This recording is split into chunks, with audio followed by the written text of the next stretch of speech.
Hymn.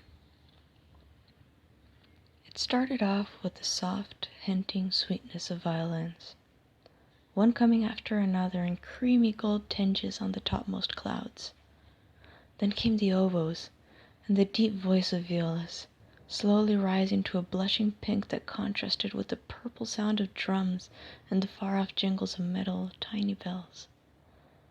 My heart jumped into my mouth when the trumpets gave their first orange defiant boom and the violins picked up with rapid energetic strokes like a rushing river of gold light in the sky, the way the clarinets came in all at once along with the percussion. And then it was simply too much, so I closed my eyes tight to block out the sunset before it got the best of me. I've been here for 3 years, 2 months, 9 days, and 11 hours. It's not too bad. A little limiting, I must admit, as I'm never allowed to go out, but the food is good and the beds are not that terrible. We have a garden with some lawn and a piece of sky. My window looks out to the west. That day, I was going back home on the bus. Just another day full of office work, stress, and traffic. She was looking at me. I'm not a specially attractive man, so her gaze was rather intriguing. I looked at her face, and it started to slowly change. Was that water coming out of her eyes? Outside it was raining cats and dogs, and the inside of the bus was unbearably warm and humid, with human sweat and human breath. A little girl was drawing on the foggy window with her fingers. I wondered if anyone else had noticed. This young, beautiful woman was not crying, yet 2 streams of water were continuously pouring down from her eyes, over her cheeks and down her neck, soaking her rain jacket and making a puddle around her shoes. She was still looking directly at me. That was the moment I noticed that I was soaked as well. 2 constant streams of rainwater pouring out of my eyes, down my neck, to land in a little stream along the floor of the bus. I was worried I would bother my fellow bus riders, but nobody seemed to mind in the least. The stream was too calm and shallow to get into anyone's shoes. It just mixed up with so much rainwater coming from the closed umbrellas and wet rain jackets. The day before was Saturday. It was my mother's birthday. I bought her flowers and took her out to lunch. Not much in my life was odd back then. It was quite normal. A normal routine with a normal apartment and normal hobbies. Gym twice a week, dinner with friends on Fridays, and traveling on vacation once a year. It was deliciously normal. I savored my routine with the delight of a well-aged wine. Years of hard work put into achieving precisely this: stability, commodity.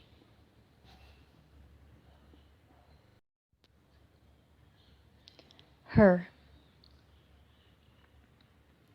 I looked at the gentleman on the other side of the bus. He was staring at me. Men look at me often, so I was not too surprised. I usually just look away, crank up the volume of the radio, loud pop rock driving any other idea straight out of my mind, and making the rest of the trip a simple matter of mindless observation of the city lights outside the crowded bus windows. But back to this old man, who could have been easily my father, there was something I just couldn't take my eyes off of. 2 streams of water were constantly pouring out of his eyes, like crying, but different. It was clear water, and I had the feeling it was sweet water also, just casually streaming down his face, all the way to the floor, making a mess.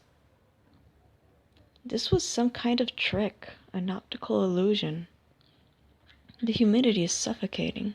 I feel soaked. My rain jacket is literally dripping. I would remove it, but that wouldn't make much difference. Everything under is soaked as well.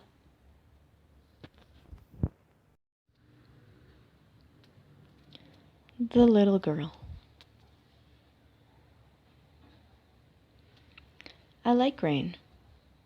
It makes the windows of the bus fog up so I can draw with my finger on the glass.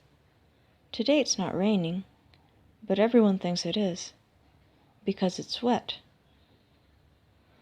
But that's because of the man and the lady that won't stop pouring water. My mommy told me not to draw on the glass because it was dirty, but I draw anyway. She's just looking at her phone. She's always angry at this time of the day. I think people don't know about the water. They just see water and think it's rain, and that's it. They never look at the eyes. Maybe they're afraid. I used to be afraid, but I'm not anymore, because it always happens. One person starts pouring water, then another, maybe even 4, and then they go away. I don't know where they go, but they take the water with them, and then everyone starts putting away the umbrellas, as if it had stopped raining. I hope we can eat at McDonald's for dinner. Mommy promised, but now she's angry. Maybe she'll be happy by the time we get home. Him. Things were not normal after her eyes and mine started pouring on the bus. I felt fear rising, called for the bus driver to stop and got off in the middle of nowhere. Then I ran. The stream of water came behind me and left a trail wet on the dry ground. Apparently, here it had not rained at all, and every one of my steps slipped and splashed in the growing amount of gushing water. Soon I couldn't see any more, and fell forward on the sidewalk, my hands pressed tight against my face. There was a river in my mind. There was an ocean in my mind. There was an infinite universe of water in my mind, screaming like nails on a blackboard, where I drowned, forever breathing in the black vacuum of deep, deep, deep. Her. This has been the weirdest day of my life. First that old man with the water in his eyes, and now this little girl making dripping noises and sticking her tongue out at me. I give her the finger. Yes, I know, I'm a terrible person. She's just a kid. But for fuck's sake, what kind of saint waits 3 hours in a smelly bus full of smelly people waiting to get home to a smelly apartment reeking of dirty socks and balls, and does not react this way when some little brat starts teasing? Oh, great, she flips the finger right back at me while sticking her tongue out and doing some annoying little dance. That's enough. I'm leaving. Stop the bus. Get off. I'm just gonna walk the rest of the way. It's raining so hard I can hardly see now. I try to push on, but my feet slip in the water also. I'm getting a headache. A strong headache. Ooh, it hurts. The pressure is unbearable, and what is this weather? It's like I'm moving through a block of water, wading, swimming, sinking into so much water. Can no one see this? Somebody help me breathe. I can't see. I'm losing. Him. We woke up on the wrong side of the story. She woke up first, but I think she was still in shock, or denial. Who could know? She was miles away, but I knew exactly. I saw their faces, the way they walked. I knew I had seen it since always, but it looked different, slow motion, and the layers. Everything had layers now, the skin, the light, the eyes. The eyes welled deep and far through the thoughts and the near sight and the memories and the other memories that were there before. Each pain, each rip, each happiness, reaching farther back and ever so close to the skin. A heartbeat from 100 years ago still echoed in the blueprint of the flesh. And the souls, and oh, how glorious and terrifying they were. How blindingly beautiful. She could see and feel all as well.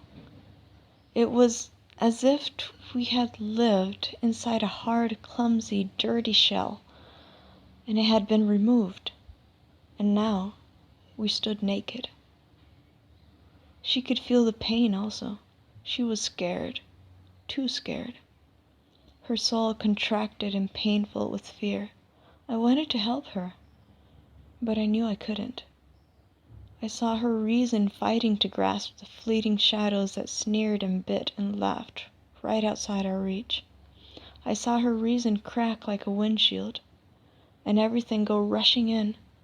The street, the filth, the thudding, heart-ripping stench of the bum in the corner of the sidewalk, the sky, the air, the world, all tilting over in a landslide that crushed her into less than dust. She was so young. I took a deep breath and felt myself die a little with her. She was breathing, but she was gone. I guess it was a few days later that she was found and taken away. I, on the other hand, remained completely unnoticed. And I noticed everything. There are others out there. They have felt the same. Some I can only sense for a moment and then go out like candles. Others stay. But I think none of us are completely capable of reconnecting with what used to be reality. We are on this side now. I was eventually found as well and brought to this place. They tried to understand what had happened. Nervous breakdown, crisis. They had no idea. And their amazing existence kept on dancing before me like an orchestra. I could touch it without moving my fingers. It made me shiver, the depth. They decided to shut me in this place to keep me safe, and keep others safely away from me. I crumble easily, and often violently. I'm holding on to the edge of the universe with the tips of my fingers, just barely avoiding to fall, when it all tips over and crashes into me, and all I can do is let go. Let the rushing, gushing go through me and rush forward to wherever it's going. I have no clue why my eyes were washed, why my shell was stolen, what part I could even hope to play. I am alive, but I have no sense of where or what we are. My mother brings me flowers on Sundays. Their soft notes of colors and fragrance and singing a slow, proud, graceful death. She seems to know this was no illness, more like a passing. She is calm. Her heart beats like a soft drum in a clay flower pot. Her eyes are soft and loving. Her hand holds the hand of 1,000 mothers before her. Their steps turn the world, guide the stars. She doesn't know who she is, who she was at the start of time, or who she will be at the end. And that simple unknowing is her most profound and beautiful feature. No one else visits. Now, there is only one message I would like to get across. It's not what you see or feel. It goes further in and further out.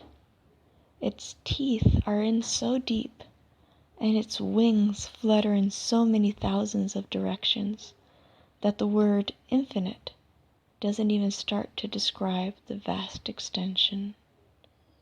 Leave reason. Leave rationality. Don't even start to get tangled. When it's dawn again, and the orchestra is booming in its rush of centuries over the side of the world you happen to be breathing on, just live it through and smile.